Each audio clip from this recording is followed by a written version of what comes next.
Welcome to the Luke Macias Show. I'm going to give you an update on a couple campaign happenings across the state of Texas. One of the things I'm going to talk about today are 5 different congressional races that I think would move our congressional delegation to the right. And we're also going to break down a couple ads out there and some comments that Governor Abbott recently made on a podcast about cutting the state budget, which is welcome news to a lot of conservatives who have been asking for us to actually start to cut the budget in some way. This is a good indication of a step in the right direction. Let's get to the show.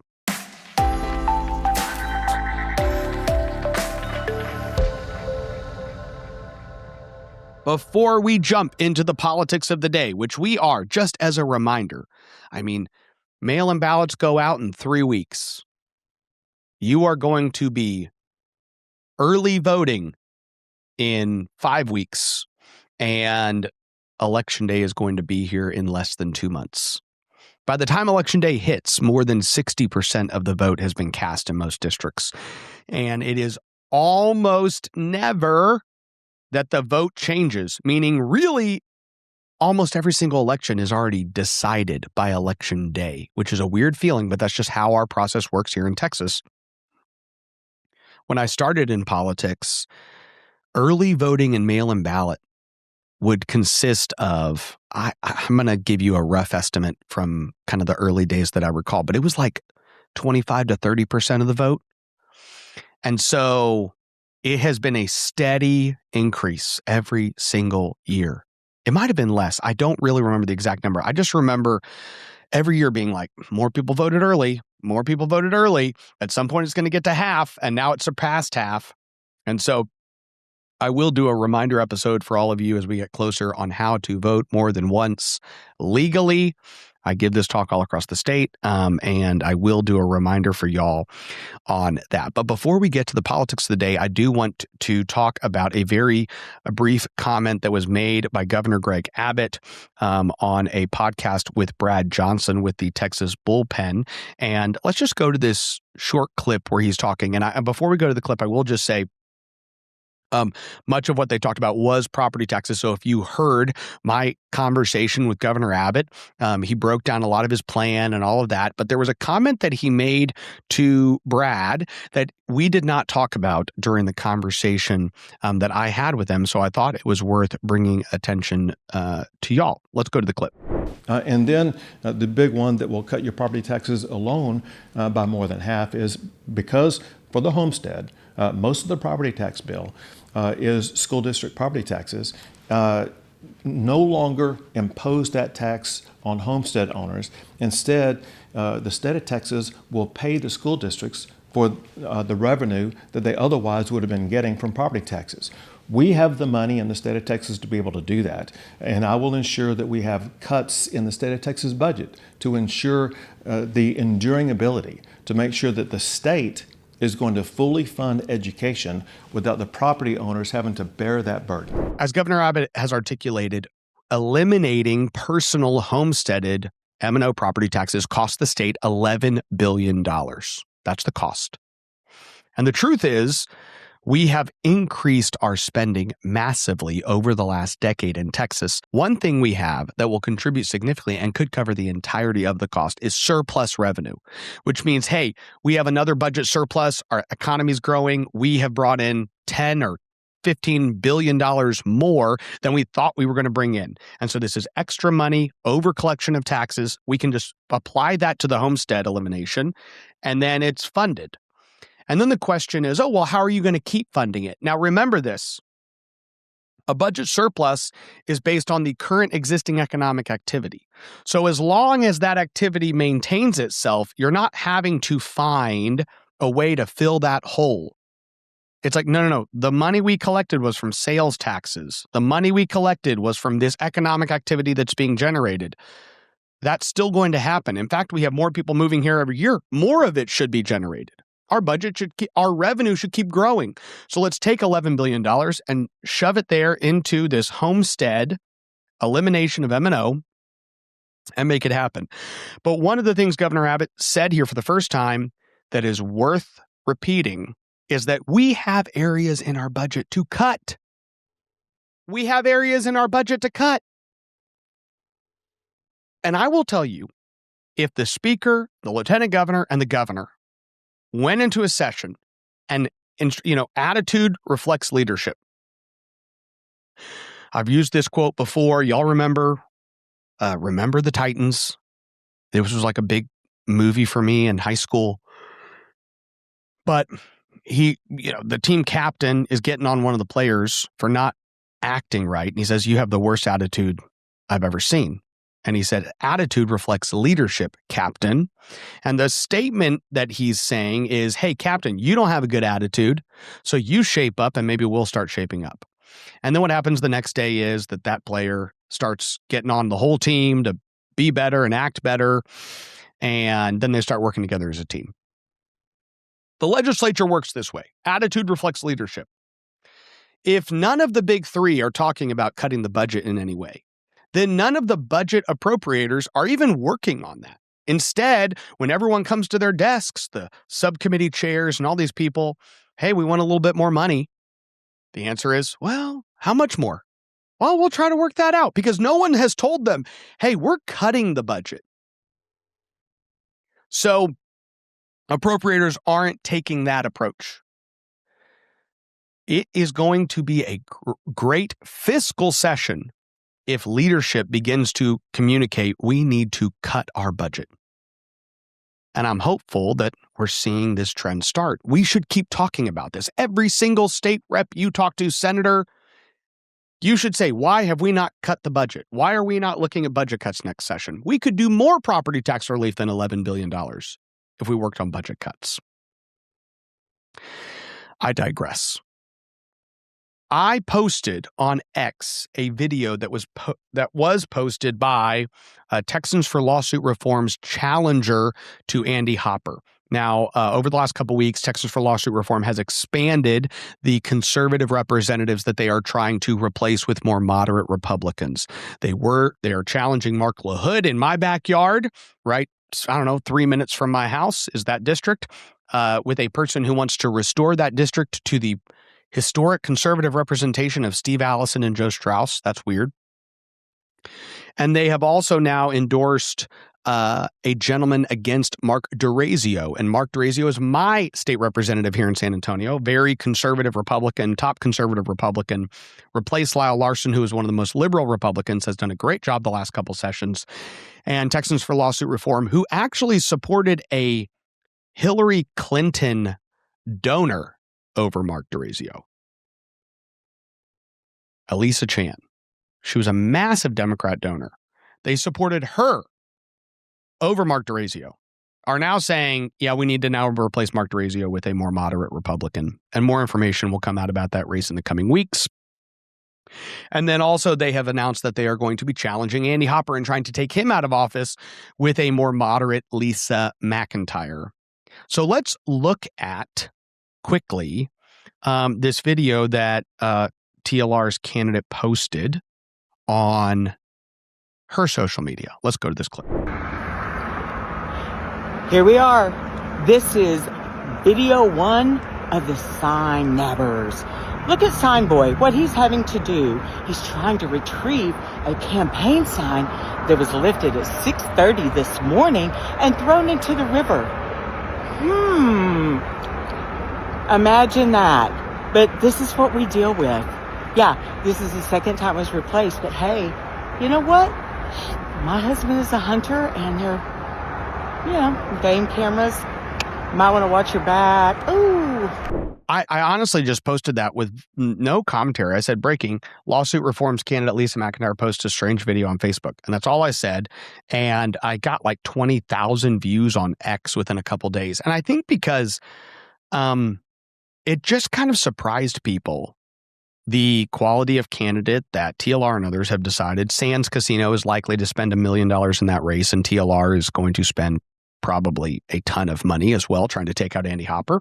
And so it's just a little surprising looking at that and realizing that this is what they are saying they wish represented Texas. Lisa McIntyre is a very moderate Republican. She comes from that wing, and she's posting random videos around the district of her husband. She's going to do this episode series, evidently, called The Sign Nabbers. And so I think we're all waiting with bated breath to see what episode 2 or 3 might entail, where it might be, what evidence there might be. So stay tuned. And if there are future episodes that Mrs. McIntyre posts, then we will bring them to you. So part 1 is there. We'll see what part 2 and part 3 entail. If they are at the same quality as this one, then we will continue to talk about that.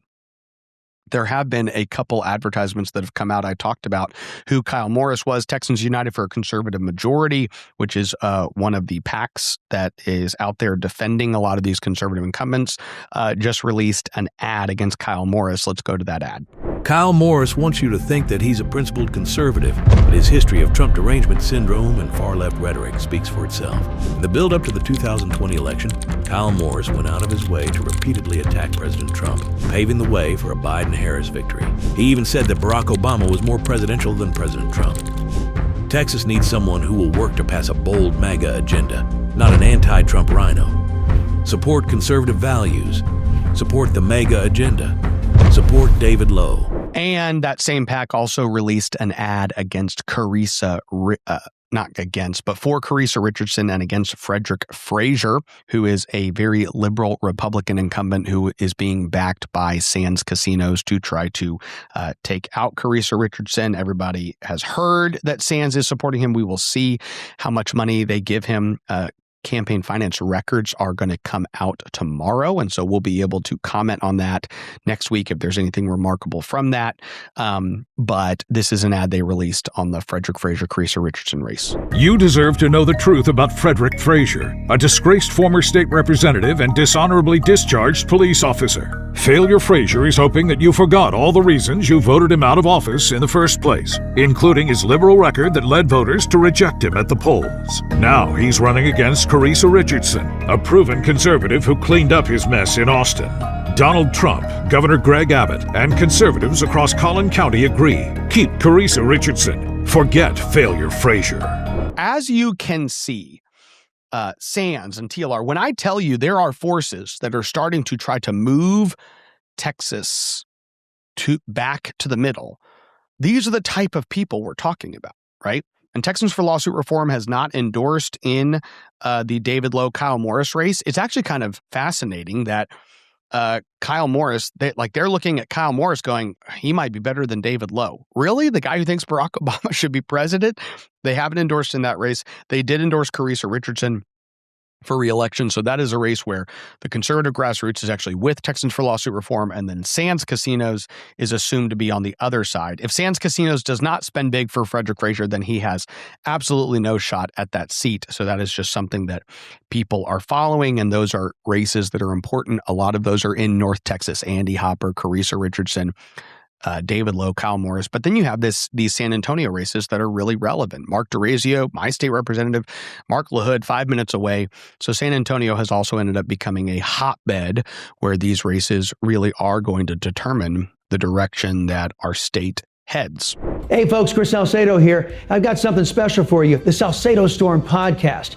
As your friendly, liberty-loving Latino, I bring you a mix of engaging discussions to help us fight for our state and our conservative values. It's the perfect way to stay informed and engaged in what's happening around you. So, what are you waiting for? Don't miss out on the storm of information and entertainment coming your way. The Salcedo Storm podcast, available wherever you get your podcasts. With that, I want to transition into a conversation about a number of congressional districts where we are in a great position to move our Texas delegation to the right. Now, I want to explain what I mean. We have a group of Republicans that represents us in Congress, and that is the Texas delegation.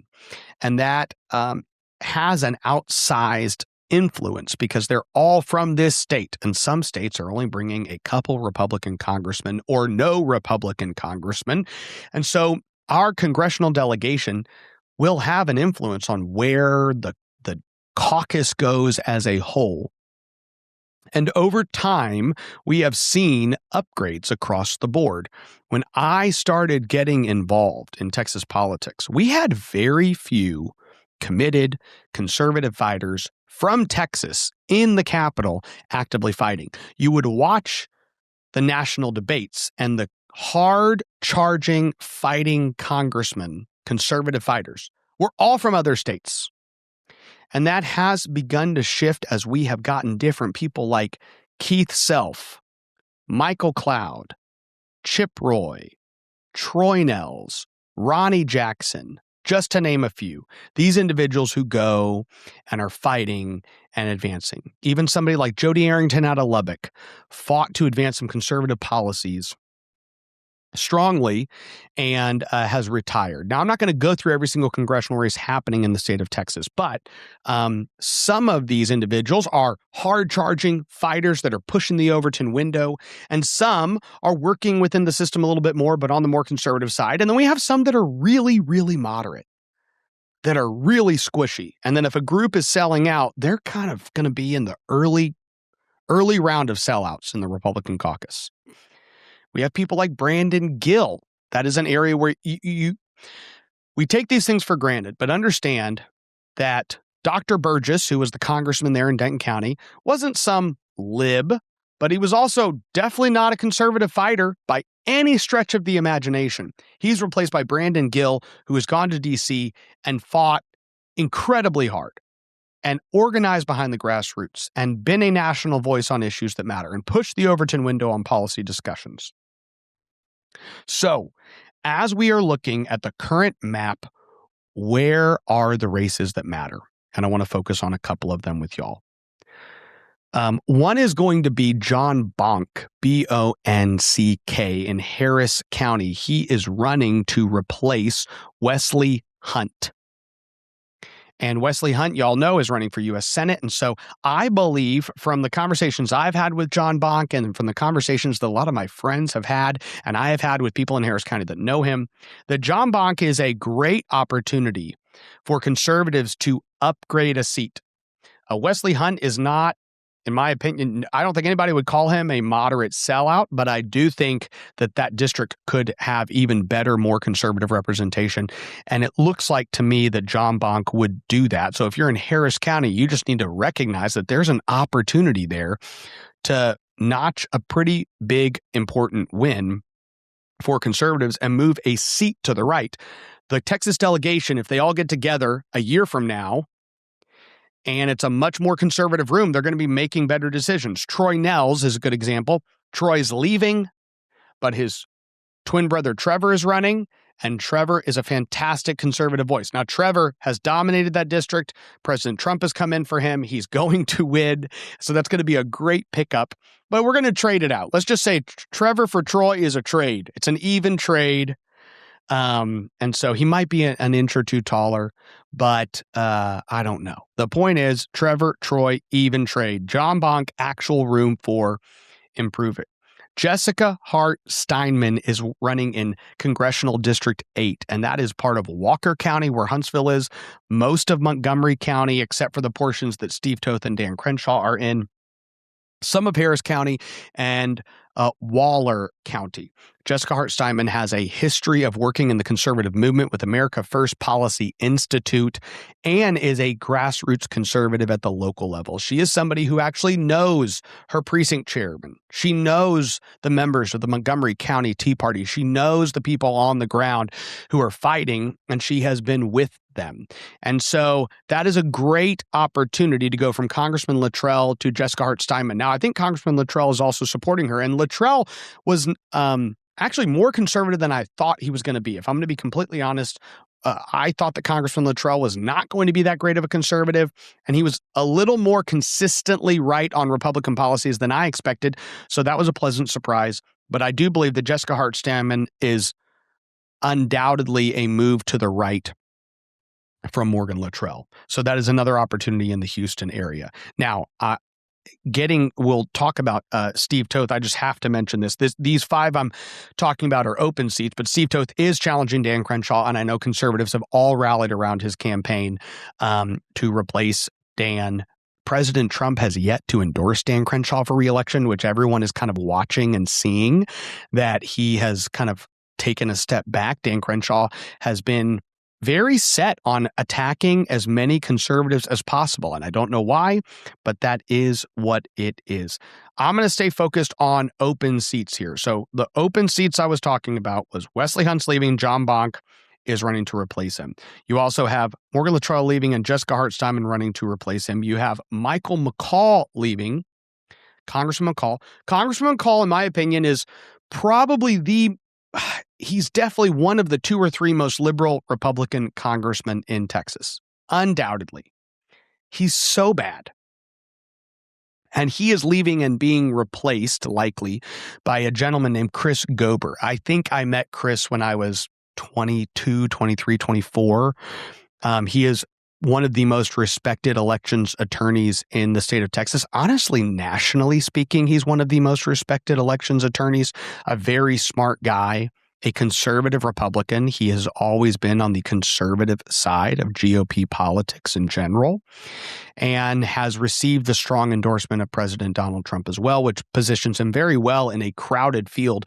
CD10 goes from Travis County all the way out east of College Station, Huntsville, all of that area, a bunch of central Texas. And almost like bleeding into East Texas a little bit. Chris Gober would be a significant upgrade from Congressman Michael McCaul. In the Houston area, we also have Congressional District 9, which is in Harris County and in Liberty County. And Briscoe Cain is running and has really rallied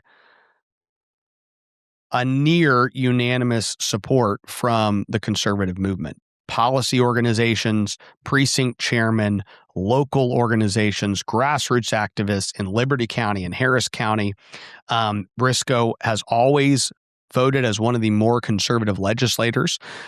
There was a time that Briscoe seemed to shift away from working with a lot of the more conservative side. That's something everybody knows. And I'm saying this because I know some of you have asked me about it, but Briscoe was involved in the impeachment proceedings against Attorney General Paxton, but he has publicly acknowledged that that is something that he regrets doing. He has reached out to Ken Paxton, which this is all stuff he has said on the record, that he has reached out to Ken Paxton, that he has apologized to him, that Ken Paxton has accepted his apology. And that speaks well of Briscoe and well of Ken. Most politicians don't like ever saying they think they did the wrong thing. They don't like it. And most politicians find it much easier to just hold grudges. And the fact that Ken Paxton is not holding a grudge against Briscoe Cain, and Briscoe Cain has buried the hatchet with Ken Paxton, means that we're getting to a point to where people who are all on the more conservative side of the party say we should probably fight Democrats and the more moderates in our party together. And we're starting to see that, and that is encouraging. I am very encouraged by Briscoe's candidacy. Every poll I've seen in that district has Briscoe leading, and I think that conservatives in Liberty County and Harris County have a great opportunity to send a conservative fighter to Congress. Last, as we move up to the North Texas area, you have CD32, and CD32 starts in Dallas County, has a teeny lip of Collin County, Rockwall County, Hunt County, Rains, Wood, Camp, and Upshur. And Jace Yarborough is running in that seat in a relatively crowded field, but Jace is undoubtedly what I would call the more clear conservative choice in the race. Now, Jace is somebody who I have known for a long time, really before he was as political as he is now. He's a successful attorney. He's first and foremost an actual father who cares and is highly engaged in his children's education and lives, and the family formation and faith and everything else. So Jace and I's conversations have circled around those issues far before it was all political and policy. But Jace is well known in certain portions of that district considerably and has jumped in a crowded field. He just recently this week got the endorsement of Brent Money, who represents Hunt County, which is a good chunk of the vote there in that open seat. Dallas County will have an outsized participation, and Rockwall County will be really, really important. And I know a lot of you are conservative activists in those areas. Jace Jace and Briscoe would be replacing Democrat congressmen. So no duh, it's moving Texas to the right to have them in there. But I will just tell you that with Jace and Briscoe, you have individuals in these seats that were represented by Democrats who will actually be to the right of many Republicans, and they will make sure to push the caucus to the right. And so that is one reason why I and many others would be excited and encouraged to see them elected in the upcoming Republican primary. And I think for those of you across the state, you should at least know that it looks like Texas is about to move our congressional delegation to the right. There are some races that I did not talk about. And if you have certain questions, you can reach out to me. I don't talk about every single race every single time I talk about any of these things. Every time I want to talk about the House or Congress or Senate or State Board of Education or anything or statewide races, everyone says, well, why haven't you talked about this race or this race or this race? And I understand that. But these were some where I felt like there was a very clear contrast and just obvious moves to the right of where we currently are. And so it's worth talking about and bringing to your attention.